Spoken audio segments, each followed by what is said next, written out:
মানুষ বুঝতে পারছে না যে এর ফলে কি হতে পারে। মেডিসিন বন্ধ হয়ে যেতে পারে, পরিবেশের মধ্যে অক্সিজেনের লেভেল কমে যাবে, ফ্রেশ বাতাস পাবে না মানুষ, ফ্রেশ খাবার পাবে না, ইকোনমি পড়ে যাবে, তেলের দাম বেড়ে যাবে, প্রেশিয়াস জিনিস পাবেন না, নিত্য প্রয়োজনীয় জিনিসের দাম বেড়ে যাবে।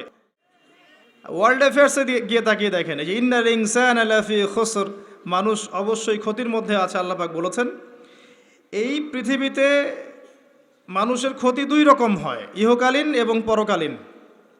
দুনিয়াতে যত করাপশন বা দুর্নীতি, এর মূল কেন্দ্র হচ্ছে মানুষ। প্রতিটা ক্ষেত্রে মানুষ ফিতনা ফাসাদ সৃষ্টি করেছে। আল্লাহ এই কথাটা বলেছেন, যহারাল ফাসাদু ফিল বাররি ওয়াল বাহরি বিমা কাসাবাত আইদিন নাস। জলে স্থলে যত বিপর্যয় ছড়িয়ে পড়েছে এটা মানুষের হাতের কামাই, মানুষের হাতের কামাই। এমনকি আমরা পরিবেশটাকেও নষ্ট করে ফেলেছি, আবহাওয়াকে নষ্ট করে ফেলেছি, জলবায়ু নষ্ট করে ফেলেছি, পানির স্তর নিচে নামিয়ে দিচ্ছি, অপচয় করেছি, কোনো সেক্টর বাকি রাখি নাই ফাসাদ সৃষ্টি করতে। সামনে একটা বড় ফাসাদ অপেক্ষা করছে, আল্লাহ ভালো জানেন। একটা বড় মালহামা হবে পৃথিবীতে, মহাযুদ্ধ। এই যুদ্ধে পৃথিবীর অনেক মানুষ মারা যাবে, এমনটা হাদিসের মধ্যে এসেছে। কে জানে, আল্লাহ ভালো জানেন এটা কবে হবে, কত সালে, কিভাবে হবে। আল্লাহ ভালো জানেন, এমন হতেও পারে এটাই সেই পারমাণবিক যুদ্ধের সূচনা, ওয়াল্লাহু আলাম। কিছু মানুষ চাচ্ছে, একটা সভ্যতা চাচ্ছে যে পৃথিবীতে একটা মহাযুদ্ধ ঘটুক, এর ফলে পৃথিবীর ম্যাক্সিমাম মানুষ যেন মারা যায়, পরাশক্তিগুলো দমন হয়ে যায়, সে নতুন করে রাইজ করবে, সেই অপেক্ষায় বসে আছে। প্রথম বিশ্বযুদ্ধের পরে একটা কান্ট্রি বিশ্বের রুলিং স্টেট হয়েছে, দ্বিতীয় বিশ্বযুদ্ধের পর আরেকটা কান্ট্রি বিশ্বের রুলিং স্টেট হয়েছে। এখন অন্য কোনো রাষ্ট্রকে যদি পৃথিবীর শাসন রাষ্ট্র হিসেবে আত্মপ্রকাশ করতে হয়, তাহলে বিশ্বে আরেকটা বড় যুদ্ধের দরকার আছে। জ্ঞানী মানুষ ইশারা বুঝবেন, তারা এই চেষ্টাই করছে। এভাবে বিশ্বের পরাশক্তিগুলোকে তারা লড়িয়ে দেওয়ার চেষ্টা করছে, এবং পিছন থেকে তারা দাবার গুটি চালছে, তারা সামনে আসবে না। এগুলো তারা বুঝবে যাদের দু চোখ আছে, খিদর আলাইহিস সালামের মতো। তারা বুঝবে না, লাহুম কুলুবুন লা ইয়াফকাহুনা বিহা ওয়া লাহুম আযানুন লা ইয়াসমাউনা বিহা ওয়া লাহুম আ'য়ুনুন লা ইউবসিরুনা বিহা উলাইকা কাল আনআম বাল হুম আদাল। এই শ্রেণীর মানুষ এগুলো বুঝবে না। তো পৃথিবীর প্রতিটা ক্ষেত্রে ফাসাদ মানুষ সৃষ্টি করেছে, আর মানুষের জন্য এই পৃথিবীর ক্ষতি অপেক্ষা করছে, পরকালীন ক্ষতি অপেক্ষা করছে। মানুষ বুঝতে পারছে না যে এর ফলে কি হতে পারে। মেডিসিন বন্ধ হয়ে যেতে পারে, পরিবেশের মধ্যে অক্সিজেনের লেভেল কমে যাবে, ফ্রেশ বাতাস পাবে না মানুষ, ফ্রেশ খাবার পাবে না, ইকোনমি পড়ে যাবে, তেলের দাম বেড়ে যাবে, প্রেশিয়াস জিনিস পাবেন না, নিত্য প্রয়োজনীয় জিনিসের দাম বেড়ে যাবে। এখনকারগুলো আরও অনেক শক্তিশালী। একটা বোমা একটা রাষ্ট্রকে উড়িয়ে দেওয়ার জন্য যথেষ্ট। মানুষ কঙ্কাল ছাই হয়ে যাবে, কিচ্ছু করতে পারবে না। আর যেসব রাষ্ট্রের এই ক্ষেপণাস্ত্র প্রতিরক্ষা ব্যবস্থা নাই, তাদের অবস্থা তো আরও অবস্থা খারাপ। কথা বুঝতে পারছেন না? ক্ষেপণাস্ত্র প্রতিরক্ষা ব্যবস্থা থাকে, কেউ যদি মিসাইল ছোড়ে সেটাকে আকাশেই ধ্বংস করা যায়। সেই প্রতিরক্ষা ব্যবস্থা যাদের নাই, তাদের কি অবস্থা হবে চিন্তা করতে পারে। এই মালহামায় মুসলিমরাও জড়িয়ে যাবে, কারণ বিশ্ব এখন একটা, যেটা আমরা বলি যে গ্রামের মতো, ভিলেজ, একটা ওয়ার্ল্ড ভিলেজ, বিশ্ব একটা গ্রামের মতো হয়ে গেছে এখন। একদিকে ঢিল পড়লে আরেকদিকে এর প্রভাব পড়বে, তাই পুরো বিশ্ব একটা পরিবারের মতো হয়ে গেছে। একদিকে সমস্যা সৃষ্টি হলে সমস্ত বিষয়ের দিকে ইফেক্ট হবে, প্রত্যেকটা রাষ্ট্র ইফেক্টেড হবে। তো কেউই আমরা ক্ষতি থেকে মুক্ত নই, না দুনিয়ার ক্ষতি না পরকালে। আর পরকালের ক্ষতি তো আপনারা আমার চেয়ে ভালো জানেন। মানুষের জন্য অপেক্ষা করছে পরকালের সওয়াল জবাব, কবরের আযাব, মিজান, পুলসিরাত, জান্নাত, জাহান্নাম। ইন্নাল ইনসানা লাফি খুসর। তারপরেও মনে হয় আমাদের চালচলন দেখলে যে ক্ষতি আমাদেরকে স্পর্শ করবে না। আমাদের ব্যাপারটা অনেকটা এমন যে আরে অন্যদিকে কি হয় হোক, আমি তো ভালো আছি। যখন সব কিছু নষ্ট হয়ে যায় তখন নিজেও ভালো থাকা যায় না। থাকা যায়? যখন সব কিছু নষ্ট হয়ে যায় তখন নিজেও আর ভালো থাকা যায় না। তো আমাদের ভাগ্যেও ক্ষতি অপেক্ষা করছে, এটা সময়ের ব্যাপার মাত্র। এখনও যদি আমরা সচেতন না হই, নিজেদের ফিউচারের চিন্তা না করি, নিজেদের আমল, আকীদা, পরিবার, রিজিক এগুলোকে না গুছিয়ে নেই, তাহলে সমস্যা আছে। আমরা কি সমস্যায় পড়তে চাই? আল্লাহ পাক আমাদের সবার আকীদাকে পরিশুদ্ধ করুন, আমিন। বেশি থেকে বেশি নেক আমল করার তৌফিক দান করুন, আমিন। আমাদের পরিবারগুলোকে আল্লাহ পাক জান্নাতি পরিবার রূপে কবুল করে নিন, আমিন। সবাইকে আল্লাহ পাক হালাল রিজিকের ব্যবস্থা করে দিন। দিন ইসলামকে প্রতিষ্ঠা করার তৌফিক আল্লাহ পাক আমাদেরকে দান করুন। এবার আসেন, আল্লাহ 4টা কাজের কথা বলেছেন এই সূরার মধ্যে, ইল্লাল্লাযীনা আমানু ওয়া আমিলুস সলিহাত ওয়া তাওয়াসাউ বিল হক ওয়া তাওয়াসাউ বিস সবর। এই 4টা কাজ যে মুমিনরা করতে পারবে, মুসলিমরা করতে পারবে, আল্লাহ পাক তাদেরকে ফিতনা থেকে বাঁচিয়ে রাখবেন ইনশাআল্লাহ তাআলা। 1 নম্বর কাজ ঈমান। ঈমানের পিলার কয়টা? 3টা? 6টা? কয়টা? ইসলামের পিলার 5টা, ঈমানের পিলার কয়টা? 6টা। আল্লাহর প্রতি বিশ্বাস 1 নম্বর, ফেরেশতাগণের প্রতি বিশ্বাস 2 নম্বর, 3 নম্বর আসমানি কিতাব সমূহে বিশ্বাস, 4 নম্বর নবী রসুলগণে বিশ্বাস, 5 নম্বর পরকালে বিশ্বাস, ওয়াল ইয়াউমিল আখির, পরকালে বিশ্বাস, আর 6 নম্বর হচ্ছে তাকদীর বা ভাগ্যের ভালো মন্দের প্রতি বিশ্বাস। এগুলোকে 3টা কাজ করতে হয়। মনে বিশ্বাস করতে হয়, মুখে স্বীকৃতি প্রদান করতে হয়, এবং কাজে বাস্তবায়ন করতে হয়। কেউ যদি খালি বলে, মুখে বলে লা ইলাহা ইল্লাল্লাহ, কাজ নাই, চলবে? তো এই 3টা হচ্ছে আমাদের ঈমানকে টিকিয়ে রাখার মূল মন্ত্র: মনে বিশ্বাস, মৌখিক স্বীকৃতি এবং কাজে বাস্তবায়ন। আল্লাহ পাক আমাদের সবাইকে এটা করার তৌফিক দান করুন। এই ঈমান আনার পরে আমলে সালেহ করতে হয়। আমলে সালেহ কি জিনিস? সহজ কথায় বলছি, কোরআন এবং সুন্নায়, কোরআন এবং হাদিসে আল্লাহ এবং তার রাসূল সাল্লাল্লাহু আলাইহি ওয়াসাল্লাম যতগুলো কাজ করতে বলেছেন সেগুলো করা হচ্ছে আমলে সালেহ। এবং কোরআন এবং সুন্নায় আল্লাহ এবং তার রাসূল যত বিষয় থেকে নিষেধ করেছেন সেগুলো থেকে দূরে থাকাও হচ্ছে আমলে সালেহ। কথা কি বোঝা যায়? যেমন আল্লাহ পাক সালাত আদায় করতে বলেছেন, 5 ওয়াক্ত আদায় করি তো আমরা, এটা আমলে সালেহ। আল্লাহ পাক যাকাত দিতে বলেছেন, নেশাব পরিমাণ সম্পত্তি হলে যাকাত দেই তো আমরা, এটা আমলে সালেহ। দেখছেন ভয়েস কমে গেছে। যাকাত সবাই দেন? সবাই যাকাত দেয় না। সবাই যদি যাকাত দিত, বাংলাদেশের যাদের যাকাত ফরজ হয়েছে এরা যদি সবাই ঠিকঠাক যাকাত দিত, অথবা যাকাত আদায় করা যেত সবার কাছ থেকে, বাংলাদেশের একটা মানুষ না খেয়ে মারা যেত না। চ্যালেঞ্জ করলাম, একটা মানুষও না, ইনশাআল্লাহ তাআলা, ইনশাআল্লাহ তাআলা। এবং ওই চায়না রাশিয়া যে বড় বড় প্রকল্পগুলো করে, ওর চেয়ে বড় প্রকল্প আমরা করতে পারতাম ইনশাআল্লাহ। আমাদের সম্পদের অভাব হতো না। আমরাই তো যাকাত দেই না, আমরাই তো ট্যাক্স দেই না, কর দেই না, আমরাই তো ফাঁকিবাজি করি, দুর্নীতি করি, আমরাই আমাদের সম্পদ লুটে পুটে খাই। তখন গিয়ে বাইরের বিশ্বের কাছে আমাদেরকে লোন নিয়ে আসতে হয়, ওয়ার্ল্ড ব্যাংকের কাছে, IMF-এর কাছে। আবার সেই লোন শোধ করতে হয় চড়া সুদে। ওই সুদ আপনার পকেট থেকে যায়, আমার পকেট থেকেই যায়। দাড়ি টুপি রেখে ভাবছেন যে সুদ খান না? সবাই সুদ খাই। কে বলেছে সুদ খান না আপনি? ওয়ার্ল্ড অ্যাফেয়ার্স বোঝেন না তাই। আমরা যদি সবাই যাকাত দিতে পারতাম, দাঁড়ানোর ক্ষমতা ছিল না আমাদের সামনে। প্রতিটা সেক্টরে আমরা উন্নতি করতে পারতাম, শুধুমাত্র ইকোনমিক সেক্টরে না, সমরাস্ত্র ক্ষেত্রে, মিলিটারি ক্ষেত্রে, অস্ত্রশস্ত্রের ক্ষেত্রে, প্রযুক্তির ক্ষেত্রে, প্রত্যেকটা সেক্টরে বাংলাদেশ হতো সুপার পাওয়ার ইনশাআল্লাহ তাআলা। এটা সম্ভব ছিল, আমরা করতে দেইনি, বিকজ আমরা আমাদের যাকাত দেইনি। আমরা আমাদের অর্থনীতিকে সমৃদ্ধ করার চেষ্টা করি নাই। একটা জাতির অর্থনীতি একটা বেসিক জিনিস। ইকোনমিক সেক্টর যদি ডেভেলপড না হয়, আপনি যতই তাকবীর মারেন, নারায়ে তাকবীর, আল্লাহু আকবার, কিছু করতে পারবেন না। এটা বাস্তবতা। শুধু আইওয়াস শোডাউন করে লাভ নাই তো, প্র্যাকটিক্যাল হন। আমাদের মাথা পিছু আয় কত? জীবনযাত্রার মান কেমন? অনেক কষ্ট করা হয় এই সেক্টরে। এখন একটা লেভেলে এসেছে, এটা সত্য কথা, যে এখন এই সময় একটা লেভেলে এসেছে যে জীবনযাত্রার মান কিছুটা উন্নত হয়েছে, এটা সত্য কথা, আগের চেয়ে উন্নত হয়েছে। কিন্তু অনেক সেক্টর পড়ে আছে যেখানে আমরা কিছু করতে পারছি না, যেমন প্রযুক্তি খাত, সমরাস্ত্র ক্ষেত্র, অস্ত্রশস্ত্র, মিলিটারি সায়েন্স, অনেক ক্ষেত্র আছে যেখানে আমরা ওদের মতো করতে পারিনি, কারণ আমাদের ইকোনমিক বেসটা দুর্বল। আমাদেরকে ওদের সুদ নিতে হচ্ছে, ওদের কাছ থেকে দান নিতে হচ্ছে, এবং ওরা শুধু এমনি এমনি আমাদেরকে হেল্প করতে চায় না, ওরা ওদের স্বার্থ বজায় রেখেই আমাদেরকে হেল্প করতে চায়।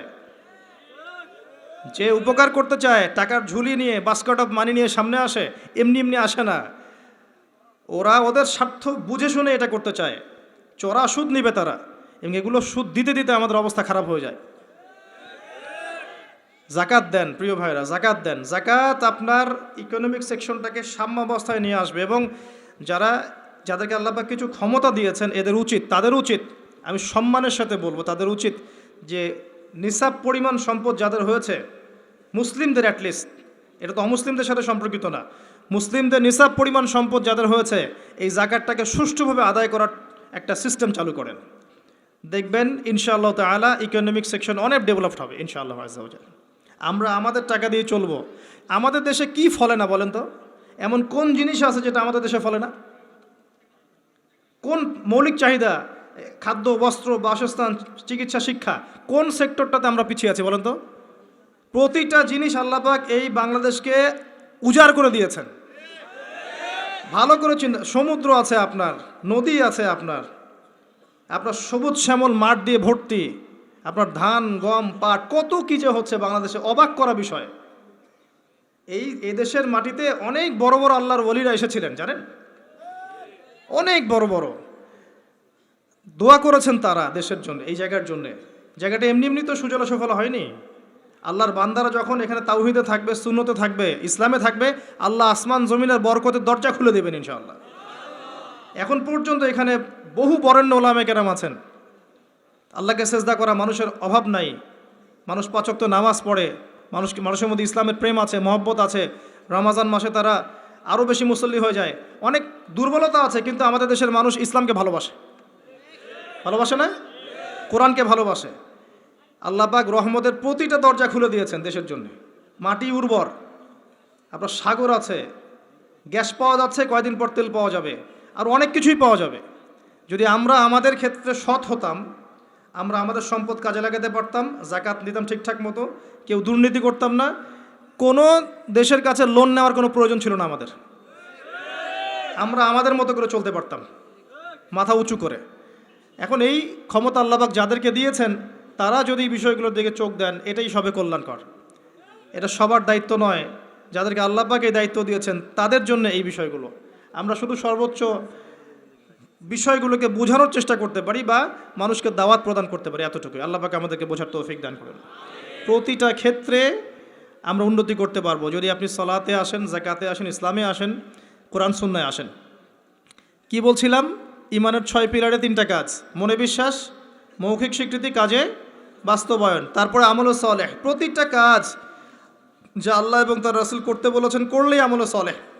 যেমন নামাজ আমল সালেহ, যাকাত আমল সালেহ, আপনি সামর্থ্য হলে হজ করবেন আমল সালেহ, ওমরা করবেন আমল সালেহ। রমজান মাস আসছে সামনে, রমজানে 30টা রোজা রাখবেন, তারাবির সালাত পড়বেন, কোরআন খতম দিবেন, সব কি আমল সালেহ। আমরা দোয়া করি আল্লাহ পাক যেন আমাদের সবাইকে রমজানে পৌঁছে দেন এবং বেশি থেকে বেশি রমজানে আমল করিয়ে গুনাহ মাফ করানোর তৌফিক আল্লাহ পাক আমাদেরকে দান করেন, আমিন।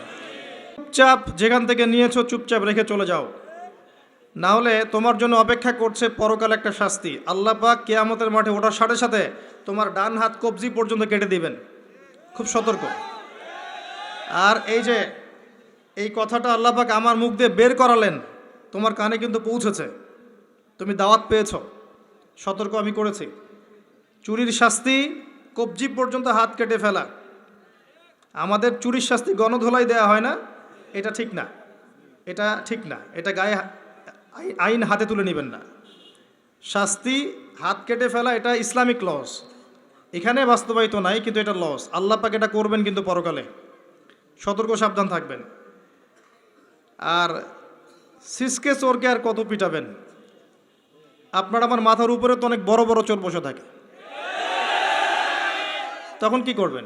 কোটটায় স্যুট পরে মানুষকে লুটছে, যত বেশি বাহ্যিক চাকচিক্য তত বড় প্রতারণা করা হয়, লুটপাট করা হয়। এগুলো তো আপনি কিছু করতে পারবেন না। যে ভাই এই কাজ করেছেন, আল্লাহর ওয়াস্তে এই বিষয়গুলো রেখে চলে যান, গোপনে রেখে চলে যান। ইনশাআল্লাহ আল্লাহ পাক আপনার পাপকে গোপন করে দিবেন, আল্লাহ আপনাকে মাফ করে দিবেন ইনশাআল্লাহ। আল্লাহকে ভয় করে এগুলো রেখে চলে যান। যদি আপনি এই হারাম টাকা নিজের পেটে ঢুকান, জাহান্নামের আগুন পেটে ঢুকাবেন। আল্লাহ পাক বোঝার তৌফিক দান করুন। আসেন, আমি লম্বা সময় আলোচনা করতে পারবো না, আমি গুটিয়ে নিব। আমরা আমলে সলেহের কথা বলছিলাম। প্রতিটা কাজ যদি আপনি নবী সাল্লাল্লাহু আলাইহি ওয়াসাল্লামের সুন্নাহ মতো করেন, আমলে সলেহ হবে। চরিত্র রক্ষা করার জন্য আপনি বিয়ে শাদী করেছেন, পরিবারকে ভরণ পোষণ করাচ্ছেন, এমনকি স্ত্রীর সাথে যে মিলিত হচ্ছেন, এটাও আপনার নেকি হবে ইনশাআল্লাহ। প্রতিটা কাজ। একই সাথে আরেকটা পয়েন্ট ভুলবেন না, কোরআন এবং সুন্নাতে আল্লাহ পাক যত বিষয়কে নিষেধ করেছেন, এই নিষেধগুলো বর্জন করার নামও কিন্তু আমলে সলেহ। শুধুমাত্র নেকি কাজ করব আর পাপ কাজ ছাড়বো না, এমনটা কিন্তু আমলে সলেহ নয়। যেমন আল্লাহ পাক শিরিক করতে নিষেধ করেছেন, শিরিক না করা আমলে সলেহ। কুফরি করতে নিষেধ করেছেন, কুফরি না করা আমলে সলেহ। আল্লাহ পাক বেদাত করতে নিষেধ করেছেন, বেদাতি আমল না করা কি আমলে সলেহ। আল্লাহ পাক হারাম খেতে নিষেধ করেছেন, হালাল খাওয়া আমলে সলেহ। আল্লাহ পাক পর্দা করতে বলেছেন, বেপর্দায় না চলা আমলে সলেহ। আল্লাহ পাক জেনার ধার কাছেও যেতে নিষেধ করেছেন, তাই চরিত্র রক্ষার জন্য বিয়ে করা কি আমলে সলেহ। প্রতিটা কাজ যা আল্লাহ করতে বলেছেন করা আমলে সলেহ, রাসূল করতে বলেছেন সাল্লাল্লাহু আলাইহি ওয়াসাল্লাম করা আমলে সলেহ। সেই প্রতিটা কাজ যা আল্লাহ এবং তার রাসূল নিষেধ করেছেন সেগুলো না করাও আমলে সলেহ। মনে থাকবে কথা। আমাদের একটা সমস্যা বলি এখন, আমরা যেটা করি সেটা হলো আমরা অনেক ভালো কাজ করি ঠিকই, কিন্তু আল্লাহর হারামগুলোকে ছাড়তে পারি না। কথা ঠিক না বেঠিক? দেখবেন নামাজ পড়ি 5 ওয়াক্ত, সুদ ছাড়তে পারি না, আছে না? আমরা জাকাত, আমরা দান সদাকা করি মাঝে মাঝে, ফরজ জাকাত দেই না। দেখবেন যে তাহাজ্জুদ পড়ছে বাবা, মেয়ে বেপর্দায় ঘুরে বেড়াচ্ছে, আছে না? বছর বছর হজ ওমরা করছি, এদিকে আল্লাহর হালালকে হারামও করছি, আল্লাহর হারামকে হালাল করছি।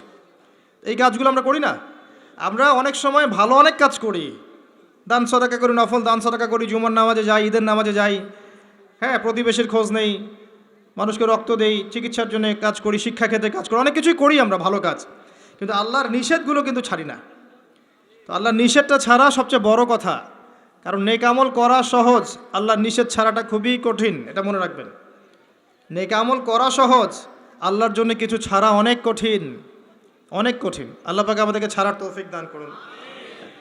এরপর আল্লাহ পাক বলেছেন ওয়াতাওয়াসাউ বিল হাক্কি ওয়াতাওয়াসাউ বিস সাবর।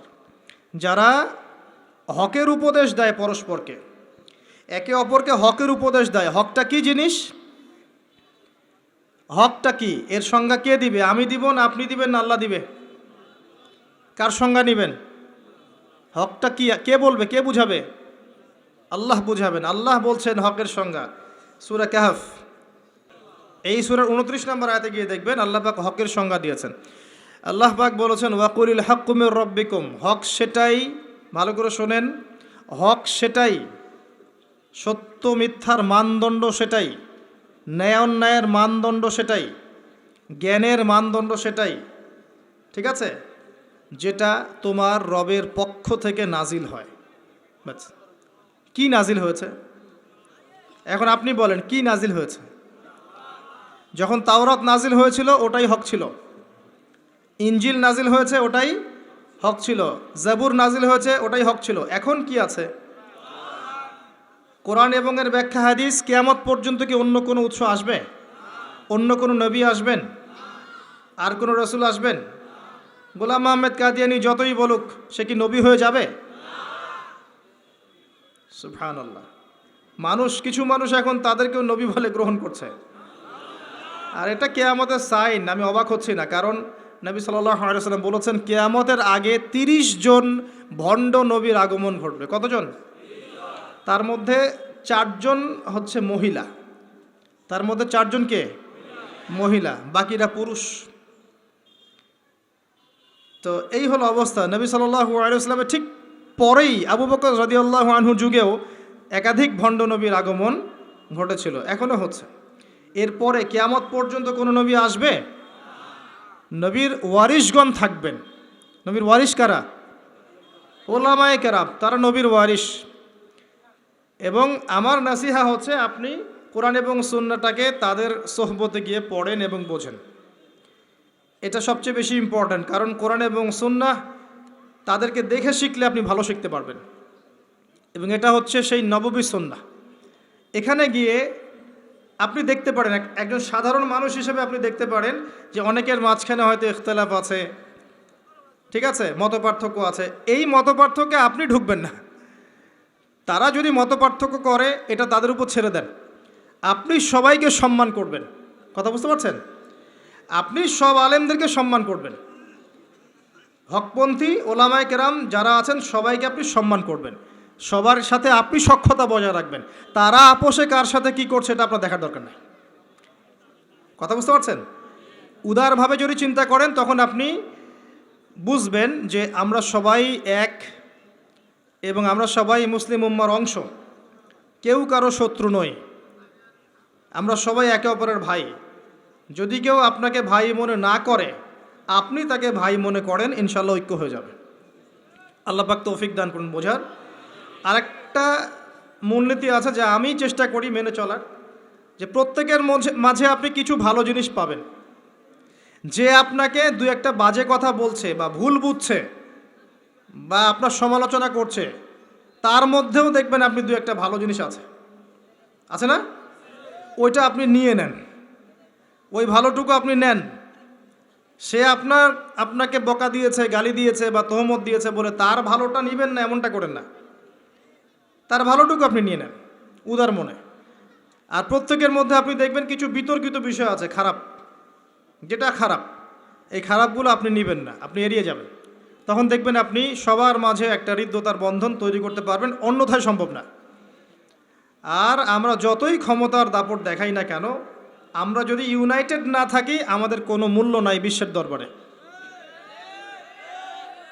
শোনেন ভাই, আল কোরআনুল কারীমকে অবমাননা করা,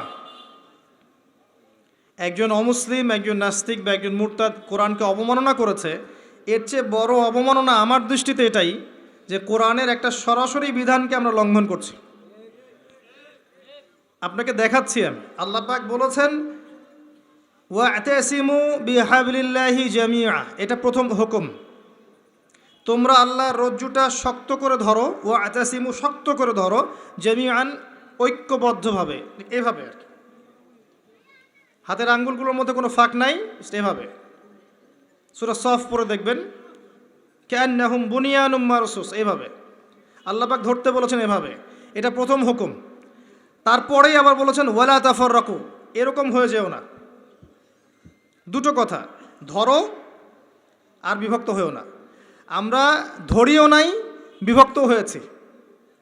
এখন আপনি বলেন যে কোরআনুল কারীমকে একজন নাস্তিক, একজন মুরতাদকে অবমাননা করেছে, ও তো জানেই না যে কোরআন কি জিনিস। এটা বড় বিষয় না আমি জেনে বুঝে এই যে আয়াতগুলো মানছি না, এটা বড় বিষয়। কার দিকে চোখ তুলবেন আপনি? কার দিকে আঙ্গুল তুলবেন? নিজের দিকে আঙ্গুল তোলেন আগে নিজেদের আখের গোছান। আমি আল্লামা তকি উসমানী হাফিজাহুল্লাহ একটা বই থেকে একটা আয়াত স্মরণ করাই।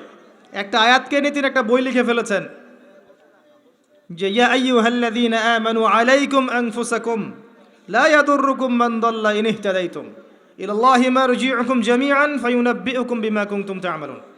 হে মুমিনগণ, তোমরা আগে নিজেরা নিজেদের নফসকে ঠিক করো, নিজের ঘর নিজে ঠিক করো, নিজের ঘর নিজে ঠিক করো, নিজের নফস নিজে ঠিক করো। আগে নিজের দিকে আঙ্গুল তোলেন। আমাদের দুর্বলতা কোথায়? আমাদের তাওহীদের সমস্যা আছে, সুন্নতে অনেক সময় সমস্যা আছে, রিজিকের সমস্যা আছে, ঐক্য নাই, মিল মহব্বত নাই, ইউনাইটেড প্ল্যাটফর্ম নাই। অন্যের দিকে আঙ্গুল তুলতে যাবেন কি জন্যে? আগে নিজে ঠিক করেন। আলাইকুম আনফুসাকুম, এখানে আমরা কোরআনের সরাসরি বিরোধিতা করেছি, লঙ্ঘন করেছি। এটা কোরআনের আরও বড় অবমাননা আমার দৃষ্টিতে। এজন্যই রিকোয়েস্ট করি যে অ্যাটলিস্ট অর্থগুলো বোঝার চেষ্টা করুন। আপনি তিলাওয়াত তো করবেনই, প্রত্যেক হরফে 10 নাকি পাবেনই, এটাতে তো কেউ বাধা দিবে না। প্রত্যেক হরফে 10টা করে নাকি পাবেন। এই যে আয়াতটা আমি পড়ে শোনালাম, এটার যদি অর্থটা আপনি না জানতেন তাহলে কি এই মেসেজটা পেতেন? এই মেসেজটা কি পাওয়ার দরকার নাই? এটাই আল্লাহ পাক বলছেন ওয়াযারু মা বাকিয়া মিনার রিবা, সুদের অবশিষ্ট অংশ ছেড়ে দাও। ওয়া ইল্লাম তাফআলু, যদি তোমরা এটা না করো, ফাআযানু বিহারবিন মিনাল্লাহি ওয়া রাসূলিহি, আল্লাহ এবং তার রাসূলের সাথে যুদ্ধের ঘোষণা শুনে রাখো। আল্লাহ এটা বলছেন, আমি খাচ্ছি। কে অবমাননা করলো বেশি, আমি না নাস্তিক? কে করলো? আর এই যে আয়াতটা আমি পড়ে শোনালাম, এটার যদি আপনাকে আমি অর্থটা না বলতাম, আপনি কি বুঝতে পারতেন? এই অর্থ জানার দরকার নাই, এটাই বোঝাচ্ছি। প্রতিটা ক্ষেত্রে ওয়ালা তাকরাবু জিনা, জিনার কাছেও যেও না। আমরা করছি, আতিউল্লাহ ওয়া আতিউর রাসূল, আল্লাহর আনুগত্য করো, রাসূলের আনুগত্য করো, করছি না। তো আমরা কোরআনের যে আয়াতগুলোকে মানছি না বা আমল করছি না, এটা কি কোরআনের অবমাননা হচ্ছে না? এবং আল্লাহর এই মেসেজগুলো যে আমরা বোঝার চেষ্টা করছি না, এটা কি কোরআনের অবমাননা হচ্ছে না? কোরআনের ভিতরে তো ঢুকতে হবে, এর হকটা আদায় করতে হবে। আল্লাহ পাক আমাদেরকে বোঝার তৌফিক এনায়েত করুন, আমিন। এবং এই কাজগুলো কাদের? যারা এগুলোর জ্ঞানে দক্ষ, তাদের কাছে গিয়ে আপনি এগুলো জানবেন। এতে তাদের সম্মান আরও বাড়বে, কমবে? কখনো না। হকটা আল্লাহর পক্ষ থেকে আসে এবং এই হকের দাওয়াত একে অপরকে দিতে বলা হয়েছে। যত মানুষ আপনার আহ্বানে হকপন্থী হবে, হকের পথে আসবে, এই সমস্ত মানুষের নেকি আপনি পাবেন ইনশাআল্লাহ তাআলা। এবং যদি কেউ আপনার দ্বারা বাতিলপন্থী হয়ে যায়, পথভ্রষ্ট হয়ে যায়, তাহলে ওই মানুষদের গুনাহও কিন্তু আপনার কাঁধে চলে আসবে। তাই সতর্ক হওয়া উচিত আমাদের সবার। আল্লাহ পাক আমাদের সবাইকে সতর্ক হওয়ার তৌফিক এনায়েত করুন, আমিন। সর্বশেষ আল্লাহ পাক বলেছেন ওয়াতাওয়াসাউ বিস-সবর, ধৈর্যের কথা। সবর মানে এটা নয় যে আমি পরিস্থিতি পরিবর্তনের অপেক্ষায় বসে আছি, এখন খারাপ সময় চলছে, একসময় ভালো সময় আসবে, আমি ভালো হয়ে যাব, এটার নাম সবর নয়। সবর মানে খারাপ অবস্থার পরিবর্তনের চেষ্টা করা, এর জন্য স্ট্রাইভ করা। সবরের এক্সাম্পল আপনি নেন নূহ আলাইহিস সালাম থেকে 950 বছর দাওয়াতি কাজ করেছেন। সবরের এক্সাম্পল নেন ইব্রাহিম আলাইহিস সালামের কাছ থেকে, পরিবার ছেড়ে দিয়েছেন, সমাজ ছেড়ে দিয়েছেন, আগুনের পরীক্ষাও দিয়েছেন। সবর নেন ঈসা ইবনে মারিয়ামের কাছ থেকে, আল্লাহ পাক শেষে পৃথিবীতে জায়গাই হয়নি, আল্লাহ পাক তাকে আসমানে তুলে নিয়েছেন। সবর দেখেন মুহাম্মদ সাল্লাল্লাহু আলাইহি ওয়াসাল্লামের 23 বছর নবী হওয়ার পরে কত যে নির্মম অত্যাচার তাকে সহ্য করতে হয়েছে, আমাদের কল্পনার বাইরে। তাকে সারা জীবনে 16টা গালি খেতে হয়েছে, তাকে 15 বার মানুষ হত্যা করার চেষ্টা করেছে, আত্মীয় স্বজন তাকে তিরস্কার করেছে, গলার মধ্যে গামছা পেঁচিয়েছে, এই যে আপনার উটের ভুঁড়ি, নাড়ি ভুঁড়ি পিঠে চাপিয়ে দিয়েছে, দেয় নাই? তাকে দেশ থেকে চলে যেতে হয়নি, তায়েববাসী তাকে আঘাত করেনি, উহুদের প্রান্তরে তার দাঁত শহীদ হয়ে যায়নি। এত কিছু করতে হয়েছে কি জন্যে? হকের জন্যে। এই সবরের প্রশ্ন আসবে যখন আমরা হকের উপর থাকবো, তখন সবরের প্রশ্ন আসবে। গোল আলু মার্কা মুসলিম হলে তার সবরের প্রশ্ন আসছে না। কথা বুঝতে পারছেন না? যদি যে বিষয়গুলো নিয়ে কথা বললে বা যেগুলো করলে কোনো সমস্যা নাই, কেউ কিচ্ছু বলবে না, খাওয়ার পর মিষ্টি খাওয়া সুন্নত, তাই না? তাসবিহ তাহলিল করা সুন্নত, তারপরে খাওয়ার আগে বিসমিল্লাহ, খাওয়ার শেষে আলহামদুলিল্লাহ, বাথরুমে যাওয়ার আগে একটা দোয়া, বের হওয়ার পরে একটা দোয়া। এই যে বিষয়গুলো আছে, যেগুলো ইসলামের চরম শত্রুর মুখের উপর বললেও তার কোনো সমস্যা নাই, তখন কোনো বাধার প্রশ্ন আসবে না। যখন আপনি কমপ্লিট ইসলামটাকে সমাজের সামনে উপস্থাপন করার চেষ্টা করবেন এবং এটার জন্য আপনি স্ট্রাইভ করবেন, তখন আপনার হকের পথে বাধা আসবে, তখন সবরের প্রশ্ন আসবে। এবং এই সবরের এক্সাম্পল আমরা নবীদের জীবন থেকে নিতে পারি, রাসূলুল্লাহ সাল্লাল্লাহু আলাইহি ওয়াসাল্লাম সাহাবায়ে কেরামের জীবনী থেকেও নিতে পারি। পবিত্র কুরআনুল কারীমের মধ্যে একটা সংক্ষিপ্ত এবং সারগর্ভ সূরা নাজিল করেছেন, তার নাম সূরাতুল আসর। আল্লাহ পাক এই সূরার মধ্যে মানব জাতির সাফল্যের, ইহকালীন কল্যাণ আর পরকালীন মুক্তির 4টা মৌলিক কাজ বলেছেন, যেটা আপনারা অনেকেই জানেন। আল্লাহ পাক প্রথমেই সময়ের কসম করেছেন, ওয়াল আসরি, সময়ের কসম, বা'দা আউযু বিল্লাহি মিনাশ শাইতানির রাজিম। সময়ের কসম করে আল্লাহ পাক বোঝাতে চাচ্ছেন সময় আমাদের জন্য খুবই প্রেশিয়াস বা মূল্যবান। সময় চলে গেলে ফিরে আসবে না। কিয়ামতের মাঠে যে 5টা প্রশ্ন হবে, তার মধ্যে প্রথম 2টাই কিন্তু সময় সংক্রান্ত। প্রথমটা হচ্ছে তোমার সারা জীবন কোন কাজে ব্যয় করেছো, দ্বিতীয়টা হচ্ছে তোমার যৌবনকাল কোন পথে ব্যয় করেছো। এই দুটো সময় সংক্রান্ত প্রশ্ন। আল্লাহ পাক এই সূরার মধ্যে ওয়াল আসরি দিয়ে শুরু করেছেন, সময়ের কসম। একই সাথে আল্লাহ রাব্বুল আলামিন সময়ের কসম করে আমাদেরকে অতীতের দিকে তাকাতে বলছেন। অতীতের দিকে তাকিয়ে দেখো যে প্রত্যেক যুগে যুগে আল্লাহ পাক নবী রাসূল প্রেরণ করেছেন, আসমানি কিতাব নাজিল করেছেন। প্রত্যেক যুগে যুগে যারাই আল্লাহ এবং তার রাসূলের অবাধ্য হয়েছে, আল্লাহ পাক দুনিয়াতেও ধ্বংস করেছেন, পরকালেও ধ্বংস করবেন। কোনো এই কথার কোনো ব্যত্যয় আছে? প্রমাণ নেন, নূহ আলাইহিস সালাম 950 বছর দাওয়াত দিয়েছেন, কিছু মানুষ ইসলাম কবুল করেছে, বাকিরা করেনি। যারা করে নাই আল্লাহ পাক তাদেরকে ধ্বংস করেননি। কি দিয়ে ডুবিয়ে দিয়েছিলেন? প্লাবন দিয়ে। এমনকি নূহ আলাইহিস সালামের স্ত্রী সন্তান পর্যন্ত ঈমান আনে নাই। এনেছে? আনে নাই।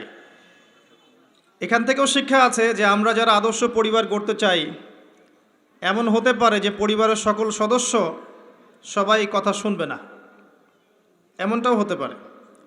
এতে হতাশ হওয়ার কিছু নেই। তখন আপনাকে নিজের চিন্তা করতে হবে, আলাইকুম আনফুসাকুম, নিজের নফসের ফিকির করতে হবে।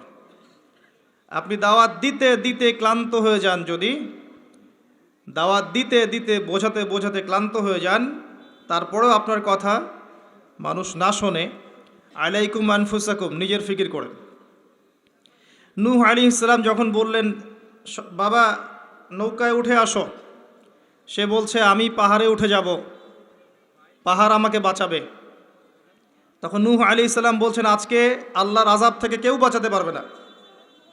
একটা ঢেউ বাবা আর ছেলের মাঝখানে অন্তরায় হয়ে গেল। একটা ঢেউ আসলো, বাবা একদিকে ছেলে একদিকে। নূহ আলাইহিস সালাম সন্তানের জন্য আল্লাহর কাছে দোয়া করছেন, আল্লাহর কাছে ভিক্ষা চাচ্ছেন, রহমত, দয়া।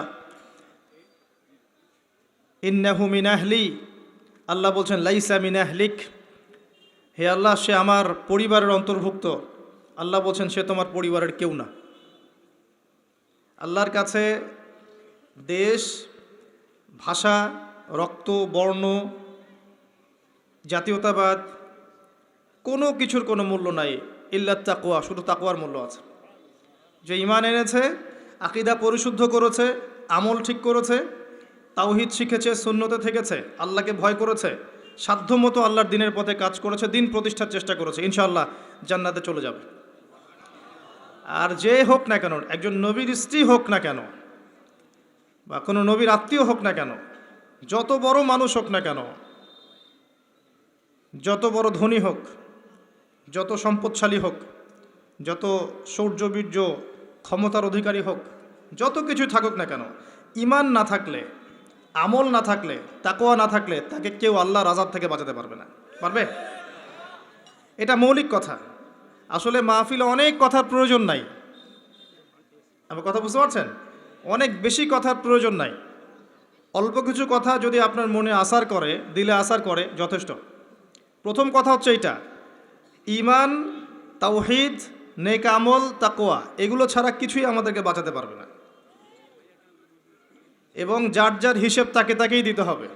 নূহ আলাইহিস সালামের ছেলে জান্নাতে যেতে পারলো না, নূহ আলাইহিস সালামের স্ত্রী হয়েও তিনি জান্নাতে যেতে পারলেন না। প্রত্যেক যুগে যুগে ইব্রাহিম আলাইহিস সালাম, তার বাবা কি ঈমান এনেছে? আনে নাই। তার বাবার পরিণতি হয়েছে তাদের মতোই। লূত আলাইহিস সালাম, তার স্ত্রী কি ঈমান এনেছে? আনে নাই, পরিণতি একই। মুহাম্মদ সাল্লাল্লাহু আলাইহি ওয়াসাল্লামের চাচারা সবাই কি ঈমান এনেছে? তার বংশের মানুষ সবাই কি ঈমান এনেছে? অনেকেই তো তার সাথে শত্রুতা করেছে, করে নাই? আবু লাহাব তার চাচা নন? আবু লাহাব ঈমান এনেছে, চাচা হয়েও সে পার পেল না। তো এই হচ্ছে মূল কথা। আল্লাহ পাক সময়ের কসম করে বোঝাতে যাচ্ছেন, অতীতকালের দিকে তাকিয়ে দেখো, প্রত্যেক যুগে যুগে যারাই আল্লাহর অবাধ্য হয়েছে, তার রাসূলের অবাধ্য হয়েছে, আল্লাহর নাজিলকৃত বিধানের আনুগত্য করে নাই, আল্লাহ পাক দুনিয়াতেও শাস্তি দিয়েছেন, পরকালেও শাস্তি দিয়েছেন। একই সুন্নাহ প্রত্যেক যুগে যুগে। আরেকটা বিষয় আমাদের বুঝে আসে, সেটা হলো ওয়াল আসরি দিয়ে আল্লাহ পাক শেষ জামানার মানুষদেরকে সতর্ক করছেন বেশি। কারণ শেষ জামানার মানুষেরা সবচেয়ে বড় ফিতনার মধ্যে থাকবে, সবচেয়ে বেশি বেশি ফিতনা থাকবে এই জামানার মধ্যে। ব্যক্তি জীবনে ফিতনা থাকবে, ধর্মে ফিতনা থাকবে, পরিবারে ফিতনা থাকবে, সমাজে থাকবে, বিশ্বে থাকবে, সমস্ত ক্ষেত্রে ফিতনা থাকবে, ফিতনা দিয়ে ভর্তি। কিন্তু মানুষ মনে করবে তারা খুব ভালো কাজ করছে, মানুষ মনে করবে তারা খুব ভালো ভালো আমল করছে, কিন্তু এগুলো ফিতনার মধ্যে ডুবে আছে। আপনি দেখবেন এখন তাওহীদের মধ্যে শিরিক ঢুকে গেছে, সুন্নতের মধ্যে বেদাত ঢুকে গেছে, দেখবেন হালাল রিজিকের মধ্যে হারাম ঢুকে গেছে। খুব কম মানুষই এখন হালাল রিজিক খায়, খুব কম মানুষই। সবার ঘরে ঘরে এখন সুদ, সবার ঘরে ঘরে দেখবেন ঘুষের টাকা ঢুকছে, দুর্নীতির টাকা ঢুকছে, আত্মসাতের টাকা ঢুকছে। খুব কম মানুষ হালাল খায়। অনেক সময় দেখবেন আমরাও দাড়ি টুপি রেখেও অনেক সময় বোনদের সম্পত্তির অধিকার দেই না, এমন হয় না? আমরাও অনেক সময় ধর্মীয় লেবাসেও দেখা গেছে আমরা টাকা পয়সা আত্মসাৎ করছি না? এরকমও হিস্ট্রি আছে। খুব কম মানুষ আছে এই পৃথিবীতে যারা হালাল রিজিক খাচ্ছে। আমরা খাস করে দোয়া করি আল্লাহ যেন আমাদের সবাইকে হালাল রিজিক খাওয়ার তৌফিক দান করে। প্রতিটা ক্ষেত্রে ফিতনা। আপনি সংস্কৃতিতে যান, সেখানে দেখবেন সংস্কৃতির নামে আমরা মেয়েদের সাথে কি করেছি, নারী পুরুষের ফ্রি মিক্সিং করে দিয়েছি। নারী পুরুষ বেলাল্লাপনে একসাথে চলাফেরা করছে, যেখানে আল্লাহ পাক কিছু চাইতে বলেছেন পর্দার আড়াল থেকে, তাই না? সূরা আহজাব পড়েন, সূরা নূর পড়েন। কিছু চাইলে একটা বেগার নারী যদি কিছু চায় তাকে পর্দার আড়াল থেকে চাইতে হয়। আল্লাহ যেখানে বলছেন ওয়ালা তাকরাবু জিনা, জিনার কাছেও যেও না, সেখানে আমরা জেনাকে বানাচ্ছি কাছে আসার গল্প। কথা বুঝতে পারছেন?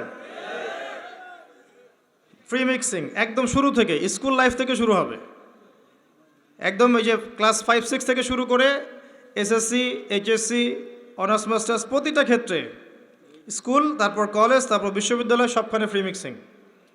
নারী পুরুষ একসাথে ক্লাস করবে, একসাথে পড়বে, একসাথে ঘুরবে, তারা বন্ধু। আল্লাহ পাক যে সম্পর্কটাকে হারাম করেছেন এটাকে হালাল করে আমরা শিক্ষা অর্জন করছি, জ্ঞান অর্জন করছি। প্রতিটা ক্ষেত্রে ফিতনা। এরপরেও আছে পোশাকের ফিতনা, মেয়েরা ছেলেদের পোশাক পরছে, আবার কোনো কোনো ক্ষেত্রে দেখবেন ছেলেরাও মেয়েদের পোশাক পরছে। প্রতিটা ক্ষেত্রে আপনি দেখবেন, এবং মেয়েরা ছেলেদের জায়গা নিয়ে নিচ্ছে সমাজে। প্রতিটা ক্ষেত্রে আপনি গিয়ে দেখেন, হোক সেটা আপনার দোকান বা শপিং মলস বা এয়ারপোর্ট বা আপনার ফিল্ম ইন্ডাস্ট্রি বা মডেলিং বা সংস্কৃতির কোনো ক্ষেত্র বা ব্যাংকিং সেক্টর বা corporate sector, even political sector, সব জায়গায় গিয়ে দেখবেন আপনি মেয়েরা ছেলেদের জায়গা নিয়ে নিচ্ছে। ফ্রি মিক্সিং, এটা ফ্রি মিক্সিংয়ের কারণে। এর ফলে আরও কিছু বিষয় হয়েছে।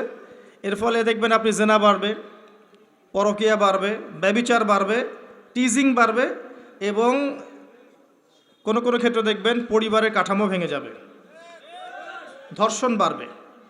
এর উপরেও আছে আপনার এই যে নগ্ন ফিল্মস, এই ফিল্মসগুলো দেখার মধ্য দিয়ে এবং গোপনে গোপনে এই পাপের সংস্কৃতিতে লিপ্ত থাকার মধ্য দিয়ে মানুষ ভিতর থেকে পশু হয়ে যাচ্ছে। প্রতিটা ক্ষেত্রে, অর্থনীতি বলেন, সংস্কৃতি বলেন, আপনার পরিবারের দিকে তাকিয়ে দেখেন ফিতনায় ভর্তি, পরিপূর্ণ। পরিবারের কর্তারা এখন ইব্রাহিমের মতো নয়। পরিবারের সন্তান সন্ততি কোরআন সুন্নাহ বোঝে না, ওযুর ফরজ বোঝে না, নামাজ কালাম ঠিক মতো পড়ে না। পরিবারের মেয়েরা দেখবেন পর্দা করে না, পরিবারে তালিম নাই, হৃদ্যতা ভালোবাসা নাই, ইল্লা মাশা আল্লাহ। এর বাইরে আল্লাহর কিছু বান্দা আছেন, তাদের কথা ভিন্ন। ম্যাক্সিমাম পরিবারের অবস্থা, পরিবারের উপার্জনের ঠিক নাই, কোন পথে টাকা ঢুকছে পরিবারে ঠিক নাই, ঢুকলেই হলো, হালাল হোক আর হারাম হোক, এই হচ্ছে আমাদের টার্গেট।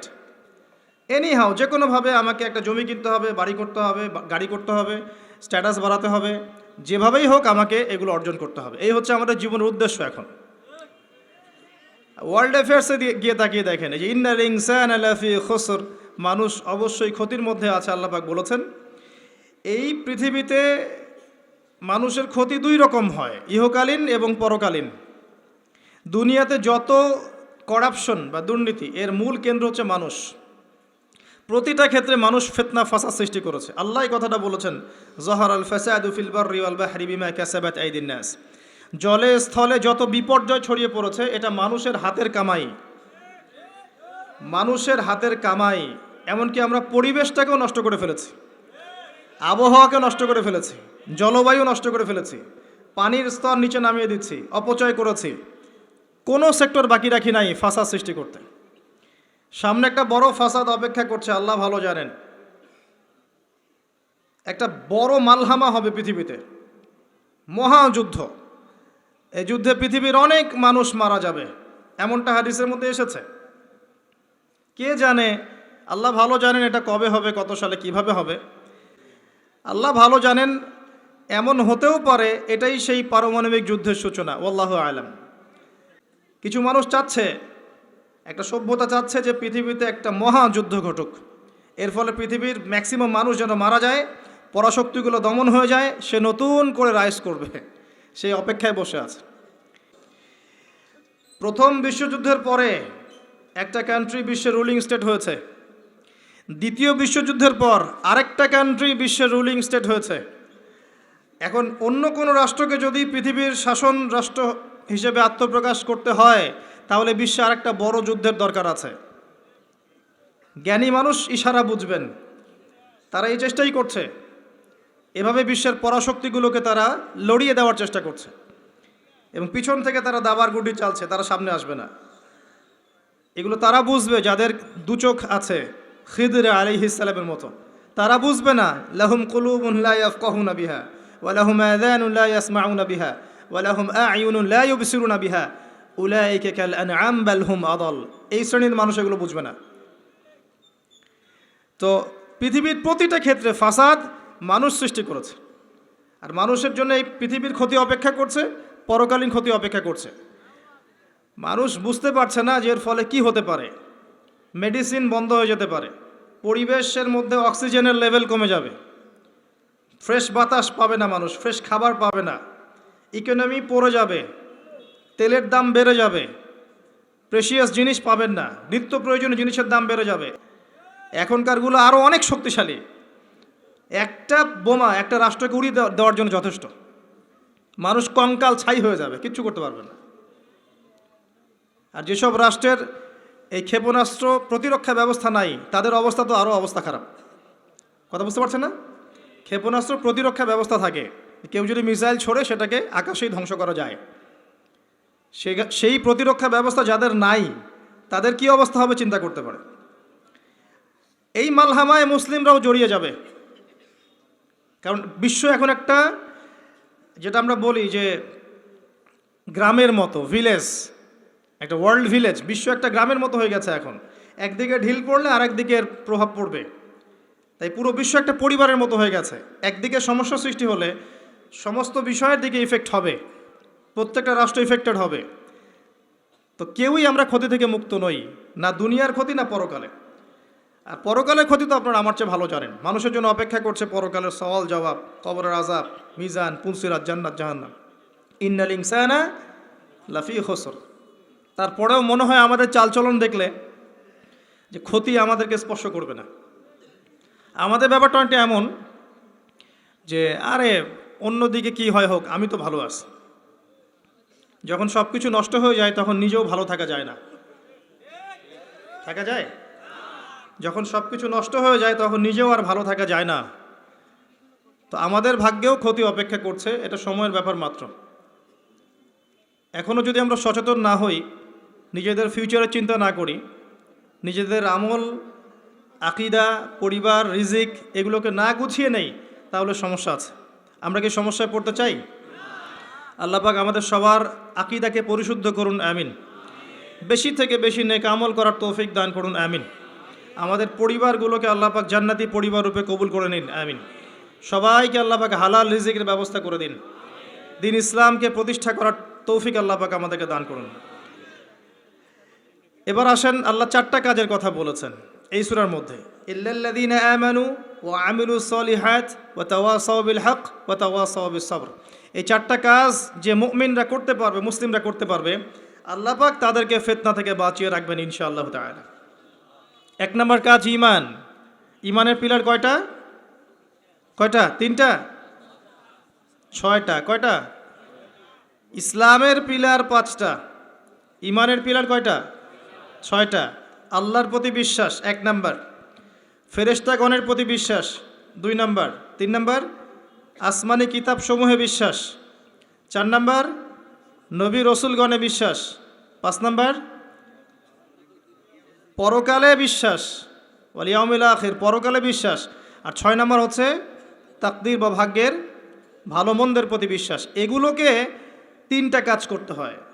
মনে বিশ্বাস করতে হয়, মুখে স্বীকৃতি প্রদান করতে হয় এবং কাজে বাস্তবায়ন করতে হয়। কেউ যদি খালি বলে, মুখে বলে লা ইলাহা ইল্লাল্লাহ, কাজ নাই, চলবে? তো এই তিনটা হচ্ছে আমাদের ঈমানকে টিকিয়ে রাখার মূল মন্ত্র: মনে বিশ্বাস, মৌখিক স্বীকৃতি এবং কাজে বাস্তবায়ন। আল্লাহ পাক আমাদের সবাইকে এটা করার তৌফিক দান করুন। এই ঈমান আনার পরে আমলে সালেহ করতে হয়। আমলে সালেহ কি জিনিস? সহজ কথায় বলছি, কোরআন এবং সুন্নায়, কোরআন এবং হাদিসে আল্লাহ এবং তার রাসূল সাল্লাল্লাহু আলাইহি ওয়াসাল্লাম যতগুলো কাজ করতে বলেছেন সেগুলো করা হচ্ছে আমলে সালেহ। এবং কোরআন এবং সুন্নায় আল্লাহ এবং তার রাসূল যত বিষয় থেকে নিষেধ করেছেন সেগুলো থেকে দূরে থাকাও হচ্ছে আমলে সালেহ। কথা কি বোঝা যায়? যেমন আল্লাহ পাক সালাত আদায় করতে বলেছেন, 5 ওয়াক্ত আদায় করি তো আমরা, এটা আমলে সালেহ। আল্লাহ পাক যাকাত দিতে বলেছেন, নেশাব পরিমাণ সম্পত্তি হলে যাকাত দেই তো আমরা, এটা আমলে সালেহ। দেখছেন ভয়েস কমে গেছে। যাকাত সবাই দেন? সবাই যাকাত দেয় না। সবাই যদি যাকাত দিত, বাংলাদেশের যাদের যাকাত ফরজ হয়েছে এরা যদি সবাই ঠিকঠাক যাকাত দিত, অথবা যাকাত আদায় করা যেত সবার কাছ থেকে, বাংলাদেশের একটা মানুষ না খেয়ে মারা যেত না। চ্যালেঞ্জ করলাম, একটা মানুষও না, ইনশাআল্লাহ তাআলা, ইনশাআল্লাহ তাআলা। এবং ওই চায়না রাশিয়া যে বড় বড় প্রকল্পগুলো করে, ওর চেয়ে বড় প্রকল্প আমরা করতে পারতাম ইনশাআল্লাহ। আমাদের সম্পদের অভাব হতো না। আমরাই তো যাকাত দেই না, আমরাই তো ট্যাক্স দেই না, কর দেই না, আমরাই তো ফাঁকিবাজি করি, দুর্নীতি করি, আমরাই আমাদের সম্পদ লুটে পুটে খাই। তখন গিয়ে বাইরের বিশ্বের কাছে আমাদেরকে লোন নিয়ে আসতে হয়, ওয়ার্ল্ড ব্যাংকের কাছে, IMF-এর কাছে।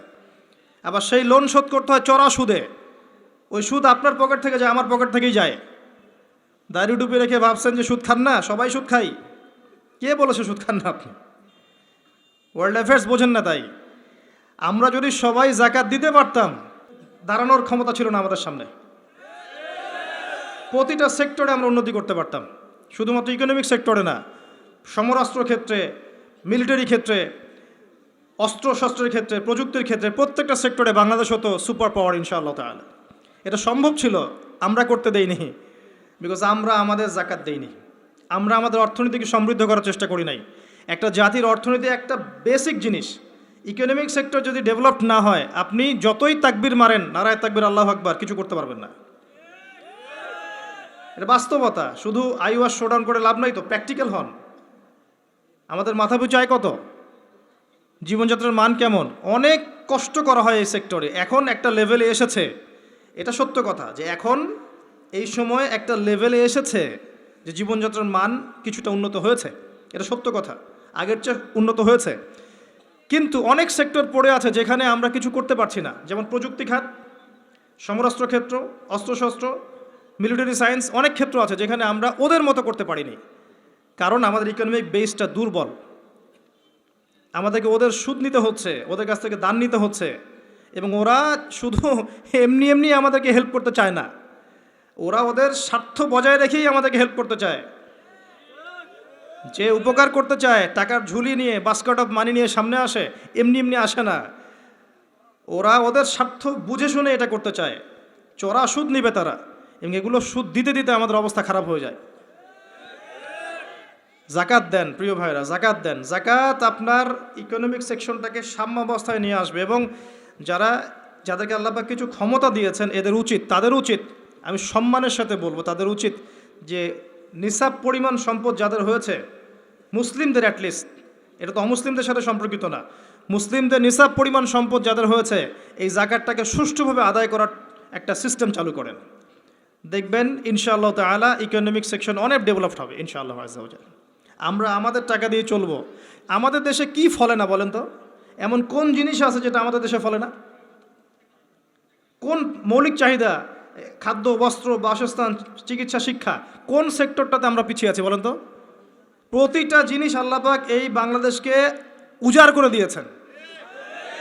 ভালো করে চিন্তা, সমুদ্র আছে আপনার, নদী আছে আপনার সবুজ শ্যামল মাঠ দিয়ে ভর্তি, আপনার ধান, গম, পাট, কত কি যে হচ্ছে বাংলাদেশে, অবাক করা বিষয়। এই দেশের মাটিতে অনেক বড় বড় আল্লাহর ওলিরা এসেছিলেন, জানেন?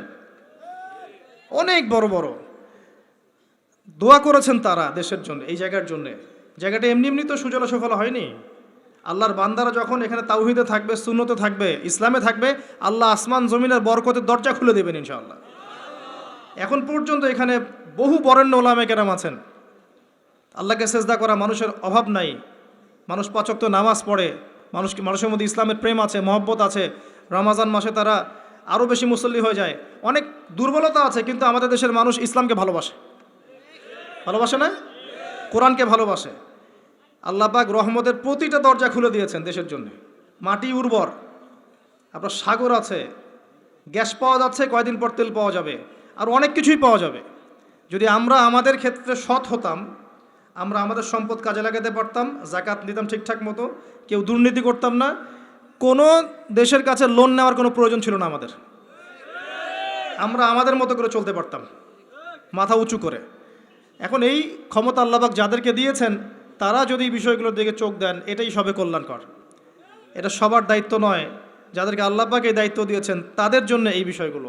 আমরা শুধু সর্বোচ্চ বিষয়গুলোকে বোঝানোর চেষ্টা করতে পারি বা মানুষকে দাওয়াত প্রদান করতে পারি, এতটুকুই। আল্লাহ পাক আমাদেরকে বোঝার তৌফিক দান করেন। প্রতিটা ক্ষেত্রে আমরা উন্নতি করতে পারবো যদি আপনি সালাতে আসেন, যাকাতে আসেন, ইসলামে আসেন, কোরআন সুন্নায় আসেন। কি বলছিলাম? ইমানের 6 পিলারে 3টা কাজ: মনে বিশ্বাস, মৌখিক স্বীকৃতি, কাজে বাস্তবায়ন, তারপরে আমলে সলেহ। প্রতিটা কাজ যা আল্লাহ এবং তার রাসূল করতে বলেছেন করলেই আমলে সলেহ। যেমন নামাজ, আমলে সলেহ; যাকাত, আমলে সলেহ। আপনি সামর্থ্য হলে হজ করবেন, আমলে সলেহ; ওমরা করবেন, আমলে সলেহ। রমজান মাস আসছে সামনে, রমজানে 30টা রোজা রাখবেন, তারাবির সালাত পড়বেন, কোরআন খতম দিবেন, সব কি আমলে সলেহ। আমরা দোয়া করি আল্লাহ পাক যেন আমাদের সবাইকে রমজানে পৌঁছে দেন এবং বেশি থেকে বেশি রমজানে আমল করিয়ে গুনাহ মাফ করানোর তৌফিক আল্লাহ পাক আমাদেরকে দান করেন। আমিন। চুপচাপ যেখান থেকে নিয়েছো চুপচাপ রেখে চলে যাও, না হলে তোমার জন্য অপেক্ষা করছে পরকাল একটা শাস্তি। আল্লাহ পাক কিয়ামতের মাঠে ওঠার সাথে সাথে তোমার ডান হাত কবজি পর্যন্ত কেটে দিবেন। খুব সতর্ক। আর এই কথাটা আল্লাহ পাক আমার মুখ দিয়ে বের করালেন, তোমার কানে কিন্তু পৌঁছেছে, তুমি দাওয়াত পেয়েছ। সতর্ক আমি করেছি। চুরির শাস্তি কবজি পর্যন্ত হাত কেটে ফেলা। আমাদের চুরির শাস্তি গণধোলাই দেয়া হয় না, এটা ঠিক না, এটা ঠিক না। এটা গায়ে আইন হাতে তুলে নেবেন না। শাস্তি হাত কেটে ফেলা এটা ইসলামিক লস, এখানে বাস্তবায়িত নাই, কিন্তু এটা লস। আল্লাহ পাক এটা করবেন কিন্তু পরকালে। সতর্ক, সাবধান থাকবেন। আর সিসকে চোরকে আর কত পিটাবেন? আপনার আমার মাথার উপরে তো অনেক বড় বড় চোর বসে থাকে, তখন কি করবেন? কোটটায় স্যুট পরে মানুষকে লুটছে। যত বেশি বাহ্যিক চাকচিক্য তত বড় প্রতারণা করা হয়, লুটপাট করা হয়। এগুলো তো আপনি কিছু করতে পারবেন না। যে ভাই এই কাজ করেছেন, আল্লাহর ওয়াস্তে এই বিষয়গুলো রেখে চলে যান, গোপনে রেখে চলে যান। ইনশাআল্লাহ আল্লাহ পাক আপনার পাপকে গোপন করে দিবেন, আল্লাহ আপনাকে মাফ করে দিবেন ইনশাআল্লাহ। আল্লাহকে ভয় করে এগুলো রেখে চলে যান। যদি আপনি এই হারাম টাকা নিজের পেটে ঢুকান, জাহান্নামের আগুন পেটে ঢুকাবেন। আল্লাহ পাক বোঝার তৌফিক দান করুন। আসেন, আমি লম্বা সময় আলোচনা করতে পারবো না, আমি গুটিয়ে নিব। আমরা আমলে সলেহে কথা বলছিলাম। প্রতিটা কাজ যদি আপনি নবী সাল্লাল্লাহু আলাইহি ওয়াসাল্লামের সুন্নাহ মতো করেন, আমলে সলেহ হবে।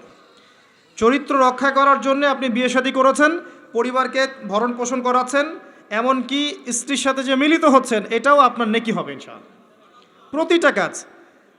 একই সাথে আরেকটা পয়েন্ট ভুলবেন না, কোরআন এবং সুন্নাতে আল্লাহ পাক যত বিষয়কে নিষেধ করেছেন, এই নিষেধগুলো বর্জন করার নামও কিন্তু আমলে সলেহ।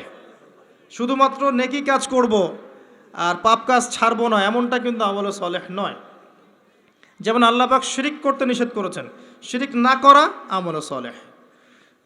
কুফরি করতে নিষেধ করেছেন, কুফরি না করা আমলে সলেহ। আল্লাহ পাক বেদাত করতে নিষেধ করেছেন, বেদাতি আমল না করা কি আমলে সলেহ। আল্লাহ পাক হারাম খেতে নিষেধ করেছেন, হালাল খাওয়া আমলে সলেহ। আল্লাহ পাক পর্দা করতে বলেছেন, বেপর্দায় না চলা আমলে সলেহ।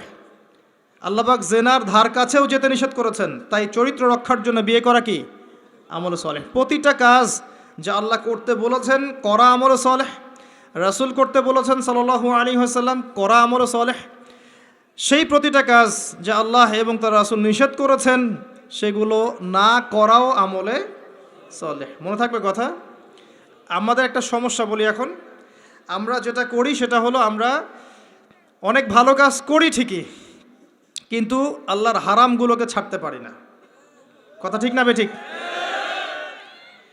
দেখবেন নামাজ পড়ি 5 ওয়াক্ত, সুদ ছাড়তে পারি না, আছে না? আমরা জাকাত, আমরা দান সদাকা করি মাঝে মাঝে, ফরজ জাকাত দেই না। দেখবেন যে তাহাজ্জুদ পড়ছে বাবা, মেয়ে বেপর্দায় ঘুরে বেড়াচ্ছে, আছে না? বছর বছর হজ ওমরা করছি, এদিকে আল্লাহর হালালকে হারামও করছি, আল্লাহর হারামকে হালাল করছি। এই কাজগুলো আমরা করি না। আমরা অনেক সময় ভালো অনেক কাজ করি, দান সদাকা করি, নফল দান সদাকা করি, জুমার নামাজে যাই, ঈদের নামাজে যাই, হ্যাঁ, প্রতিবেশীর খোঁজ নেই, মানুষকে রক্ত দেই, চিকিৎসার জন্য কাজ করি, শিক্ষা ক্ষেত্রে কাজ করি, অনেক কিছুই করি আমরা ভালো কাজ, কিন্তু আল্লাহর নিষেধগুলো কিন্তু ছাড়ি না। তো আল্লাহর নিষেধটা ছাড়া সবচেয়ে বড় কথা, কারণ নেক আমল করা সহজ, আল্লাহর নিষেধ ছাড়াটা খুবই কঠিন, এটা মনে রাখবেন। নেক আমল করা সহজ, আল্লাহর জন্য কিছু ছাড়া অনেক কঠিন, অনেক কঠিন। আল্লাহ পাক আমাদেরকে ছাড়ার তৌফিক দান করুন। এরপর আল্লাহ পাক বলেছেন ওয়াতাওয়াসাউ বিল হাক্কি ওয়াতাওয়াসাউ বিস সাবর, যারা হকের উপদেশ দেয় পরস্পরকে, একে অপরকে হকের উপদেশ দেয়। হকটা কি জিনিস? হকটা কি, এর সংজ্ঞা কে দিবে? আমি দিব না আপনি দিবেন না আল্লাহ দিবে? কার সংজ্ঞা নেবেন? হকটা কি কে বলবে, কে বুঝাবে? আল্লাহ বুঝাবেন। আল্লাহ বলছেন হকের সংজ্ঞা, সূরা কাহফ এই সূরার 29 নম্বর আয়াতে গিয়ে দেখবেন আল্লাহ পাক হকের সংজ্ঞা দিয়েছেন। আল্লাহ পাক বলেছেন ওয়াকুলিল হাক্কু মির রাব্বিকুম, হক সেটাই, ভালো করে শোনেন, হক সেটাই, সত্য মিথ্যার মানদণ্ড সেটাই, ন্যায় অন্যায়ের মানদণ্ড সেটাই, জ্ঞানের মানদণ্ড সেটাই, ঠিক আছে, যেটা তোমার রবের পক্ষ থেকে নাজিল হয়। বাস, কি নাজিল হয়েছে? এখন আপনি বলেন কি নাজিল হয়েছে? যখন তাওরাত নাজিল হয়েছিল ওটাই হক ছিল, ইনজিল নাজিল হয়েছে ওটাই হক ছিল, জাবুর নাজিল হয়েছে ওটাই হক ছিল। এখন কি আছে? কোরআন এবং এর ব্যাখ্যা হাদিস। কিয়ামত পর্যন্ত কি অন্য কোনো উৎস আসবে? অন্য কোনো নবী আসবেন? আর কোনো রসুল আসবেন? গোলাম আহমেদ কাদিয়ানি যতই বলুক, সে কি নবী হয়ে যাবে? সুবহানাল্লাহ। মানুষ, কিছু মানুষ এখন তাদেরকেও নবী বলে গ্রহণ করছে, আর এটা কিয়ামতের সাইন। আমি অবাক হচ্ছি না, কারণ নবী সাল্লাল্লাহু আলাইহি ওয়াসাল্লাম বলেছেন কিয়ামতের আগে 30 জন ভণ্ড নবীর আগমন ঘটবে। কতজন? তার মধ্যে 4 জন হচ্ছে মহিলা, তার মধ্যে 4 জন কে? মহিলা, বাকিরা পুরুষ। তো এই হলো অবস্থা। নবী সাল্লাল্লাহু আলাইহি ওয়াসাল্লামের ঠিক পরেই আবু বকর রাদিয়াল্লাহু আনহু যুগেও একাধিক ভণ্ড নবীর আগমন ঘটেছিল, এখনও হচ্ছে। এরপরে কিয়ামত পর্যন্ত কোনো নবী আসবে? নবীর ওয়ারিশগণ থাকবেন। নবীর ওয়ারিশ কারা? ওলামায়ে কেরাম, তারা নবীর ওয়ারিশ। এবং আমার নাসিহা হচ্ছে আপনি কোরআন এবং সুন্নাহটাকে তাদের সোহবতে গিয়ে পড়েন এবং বোঝেন, এটা সবচেয়ে বেশি ইম্পর্ট্যান্ট। কারণ কোরআন এবং সুন্নাহ তাদেরকে দেখে শিখলে আপনি ভালো শিখতে পারবেন, এবং এটা হচ্ছে সেই নববী সুন্নাহ। এখানে গিয়ে আপনি দেখতে পারেন, একজন সাধারণ মানুষ হিসেবে আপনি দেখতে পারেন যে অনেকের মাঝখানে হয়তো ইখতিলাফ আছে, ঠিক আছে, মতপার্থক্য আছে। এই মতপার্থক্যে আপনি ঢুকবেন না। তারা যদি মতপার্থক্য করে এটা তাদের উপর ছেড়ে দেন। আপনি সবাইকে সম্মান করবেন, কথা বুঝতে পারছেন? আপনি সব আলেমদেরকে সম্মান করবেন, হকপন্থী ওলামায়ে কেরাম যারা আছেন সবাইকে আপনি সম্মান করবেন, সবার সাথে আপনি সখ্যতা বজায় রাখবেন। তারা আপোষে কার সাথে কি করছে এটা আপনার দেখার দরকার নেই, কথা বুঝতে পারছেন? উদারভাবে যদি চিন্তা করেন তখন আপনি বুঝবেন যে আমরা সবাই এক, এবং আমরা সবাই মুসলিম উম্মার অংশ, কেউ কারো শত্রু নই, আমরা সবাই একে অপরের ভাই। যদি কেউ আপনাকে ভাই মনে না করে, আপনি তাকে ভাই মনে করেন, ইনশাআল্লাহ ঐক্য হয়ে যাবে। আল্লাহ পাক তৌফিক দান করুন বোঝার।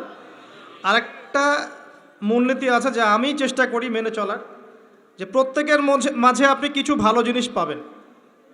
যে আপনাকে দু একটা বাজে কথা বলছে বা ভুল বুঝছে বা আপনার সমালোচনা করছে, তার মধ্যেও দেখবেন আপনি দু একটা ভালো জিনিস আছে।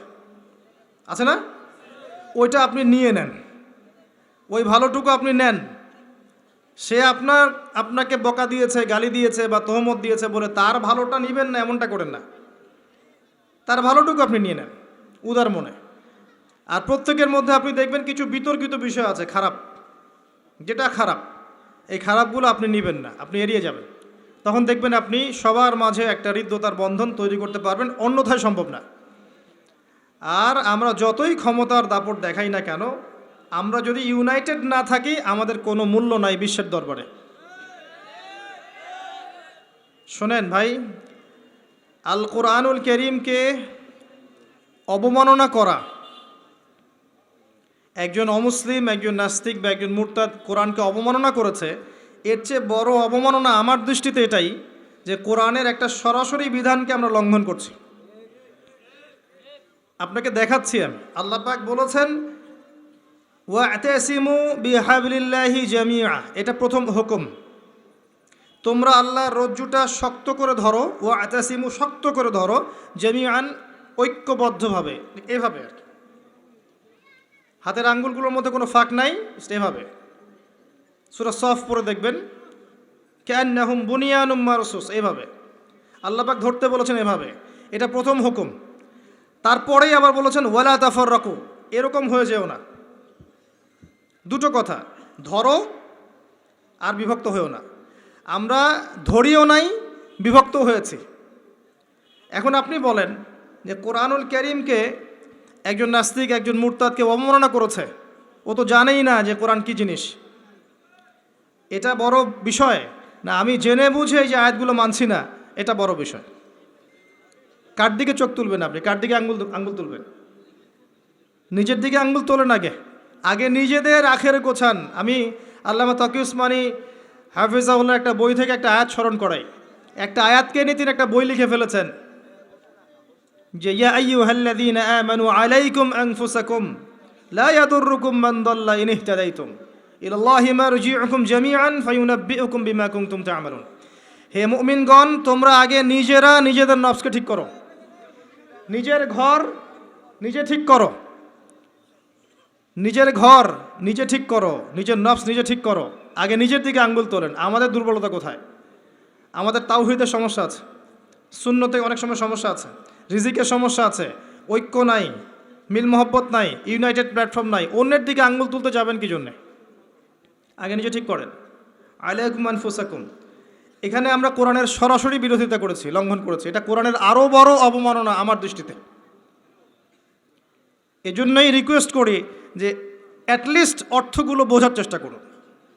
আপনি তিলাওয়াত তো করবেনই, প্রত্যেক হরফে 10 নাকি পাবেনই, এটাতে তো কেউ বাধা দিবে না। প্রত্যেক হরফে 10টা করে নাকি পাবেন। এই যে আয়াতটা আমি পড়ে শোনালাম, এটার যদি অর্থটা আপনি না জানতেন তাহলে কি এই মেসেজটা পেতেন? এই মেসেজটা কি পাওয়ার দরকার নাই? এটাই আল্লাহ পাক বলছেন ওয়াযারু মা বাকিয়া মিনার রিবা, সুদের অবশিষ্ট অংশ ছেড়ে দাও। ওয়া ইল্লাম তাফআলু, যদি তোমরা এটা না করো, ফাআযানু বিহারবিন মিনাল্লাহি ওয়া রাসূলিহি, আল্লাহ এবং তার রাসূলের সাথে যুদ্ধের ঘোষণা শুনে রাখো। আল্লাহ এটা বলছেন, আমি খাচ্ছি। কে অবমাননা করলো বেশি, আমি না নাস্তিক? কে করলো? আর এই যে আয়াতটা আমি পড়ে শোনালাম, এটার যদি আপনাকে আমি অর্থটা না বলতাম, আপনি কি বুঝতে পারতেন? এই অর্থ জানার দরকার নাই? এটাই বুঝাচ্ছি। প্রতিটা ক্ষেত্রে ওয়ালা তাকরাবু জিনা, জিনার কাছেও যেও না। আমরা করছি। আতিউল্লাহ ওয়া আতিউর রাসূল, আল্লাহর আনুগত্য করো, রাসূলের আনুগত্য করো, করছি না। তো আমরা কোরআনের যে আয়াতগুলোকে মানছি না বা আমল করছি না, এটা কি কোরআনের অবমাননা হচ্ছে না? এবং আল্লাহর এই মেসেজগুলো যে আমরা বোঝার চেষ্টা করছি না, এটা কি কোরআনের অবমাননা হচ্ছে না? কোরআনের ভিতরে তো ঢুকতে হবে, এর হকটা আদায় করতে হবে। আল্লাহ পাক আমাদেরকে বোঝার তৌফিক এনায়েত করুন, আমিন। এবং এই কাজগুলো কাদের, যারা এগুলোর জ্ঞানে দক্ষ, তাদের কাছে গিয়ে আপনি এগুলো জানবেন। এতে তাদের সম্মান আরও বাড়বে, কমবে? কখনো না। হকটা আল্লাহর পক্ষ থেকে আসে এবং এই হকের দাওয়াত একে অপরকে দিতে বলা হয়েছে। যত মানুষ আপনার আহ্বানে হকপন্থী হবে, হকের পথে আসবে, এই সমস্ত মানুষের নেকি আপনি পাবেন ইনশাআল্লাহ তাআলা। এবং যদি কেউ আপনার দ্বারা বাতিলপন্থী হয়ে যায়, পথভ্রষ্ট হয়ে যায়, তাহলে ওই মানুষদের গুনাহও কিন্তু আপনার কাঁধে চলে আসবে। তাই সতর্ক হওয়া উচিত আমাদের সবার। আল্লাহ পাক আমাদের সবাইকে সতর্ক হওয়ার তৌফিক এনায়েত করুন, আমিন। সর্বশেষ আল্লাহ পাক বলেছেন ওয়াতাওয়াসাউ বিস-সাবর, ধৈর্যের কথা। সবর মানে এটা নয় যে আমি পরিস্থিতি পরিবর্তনের অপেক্ষায় বসে আছি, এখন খারাপ সময় চলছে, এক সময় ভালো সময় আসবে, আমি ভালো হয়ে যাব, এটার নাম সবর নয়। সবর মানে খারাপ অবস্থার পরিবর্তনের চেষ্টা করা, এর জন্য স্ট্রাইভ করা। সবরের এক্সাম্পল আপনি নেন নূহ আলাইহিস সালাম থেকে 950 বছর দাওয়াতি কাজ করেছেন।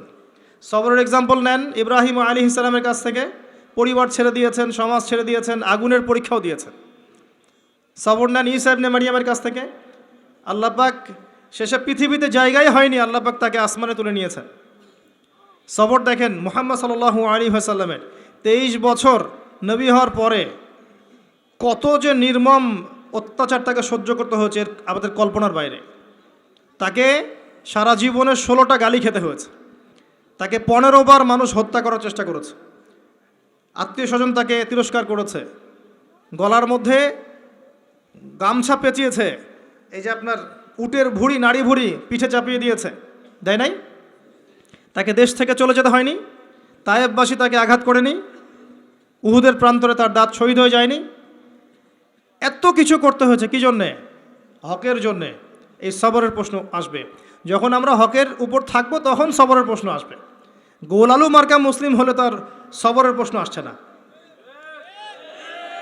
কথা বুঝতে পারছেন না? যদি যে বিষয়গুলো নিয়ে কথা বললে বা যেগুলো করলে কোনো সমস্যা নাই, কেউ কিচ্ছু বলবে না, খাওয়ার পর মিষ্টি খাওয়া সুন্নত, তাই না? তাসবিহ তাহলিল করা সুন্নত, তারপরে খাওয়ার আগে বিসমিল্লাহ, খাওয়ার শেষে আলহামদুলিল্লাহ, বাথরুমে যাওয়ার আগে একটা দোয়া, বের হওয়ার পরে একটা দোয়া, এই যে বিষয়গুলো আছে যেগুলো ইসলামের চরম শত্রুর মুখের উপর বললেও তার কোনো সমস্যা নাই, তখন কোনো বাধার প্রশ্ন আসবে না। যখন আপনি কমপ্লিট ইসলামটাকে সমাজের সামনে উপস্থাপন করার চেষ্টা করবেন এবং এটার জন্য আপনি স্ট্রাইভ করবেন, তখন আপনার হকের পথে বাধা আসবে, তখন সবরের প্রশ্ন আসবে। এবং এই সবরের এক্সাম্পল আমরা নবীদের জীবন থেকে নিতে পারি, রাসূলুল্লাহ সাল্লাল্লাহু আলাইহি ওয়াসাল্লাম সাহাবায়ে কেরামের জীবনী থেকেও নিতে পারি। আল্লাহ পাক আমাদের সবাইকে তার দ্বীনের পথে হকপন্থী হওয়ার তৌফিক দান করুন এবং সবর করার তৌফিক দান করুন, আমিন। এই সূরাটা যথেষ্ট একজন মানুষের শেষ করার জন্যে, তার নফসের যত খারাপ খয়েশাত আছে এগুলোকে দমন করে আল্লাহর সান্নিধ্য লাভ করার জন্য এই একটা সূরাই যথেষ্ট। আমি অনেক লম্বা আলোচনা আজকে করলাম না, শুধুমাত্র মৌলিক কিছু কথা বলছি যে আল্লাহ পাক আমাদেরকে পরকালে উদ্ধারের জন্য এবং দুনিয়াতে সফল হওয়ার জন্য এই সূরার মধ্যে 4টা কাজের কথা বলেছেন। আমার সাথে একবার বলেন, প্রথম কাজটা কি? ঈমান। ঈমানের পিলার কয়টা? 6টা। মনে থাকবে? এই 6টাকে কি করতে হবে? মনে বিশ্বাস, মুখে স্বীকৃতি, কাজে বাস্তবায়ন। এরপরে আসবে আমল সালেহ। আমল সালেহ কাকে বলে? আল্লাহ এবং তার রাসূলের সমস্ত আদেশ মানা কি? আমল সালেহ। তার সমস্ত নিষেধ বর্জন করা কি? ঈমান আমল সালেহের সাথে লাগবে হকের দাওয়াত। হক কোনটা? যেটা বলেন আল্লাহর পক্ষ থেকে নাজিল হয়েছে, আল্লাহর ওয়াহি। আল্লাহর ওয়াহি এখন কি?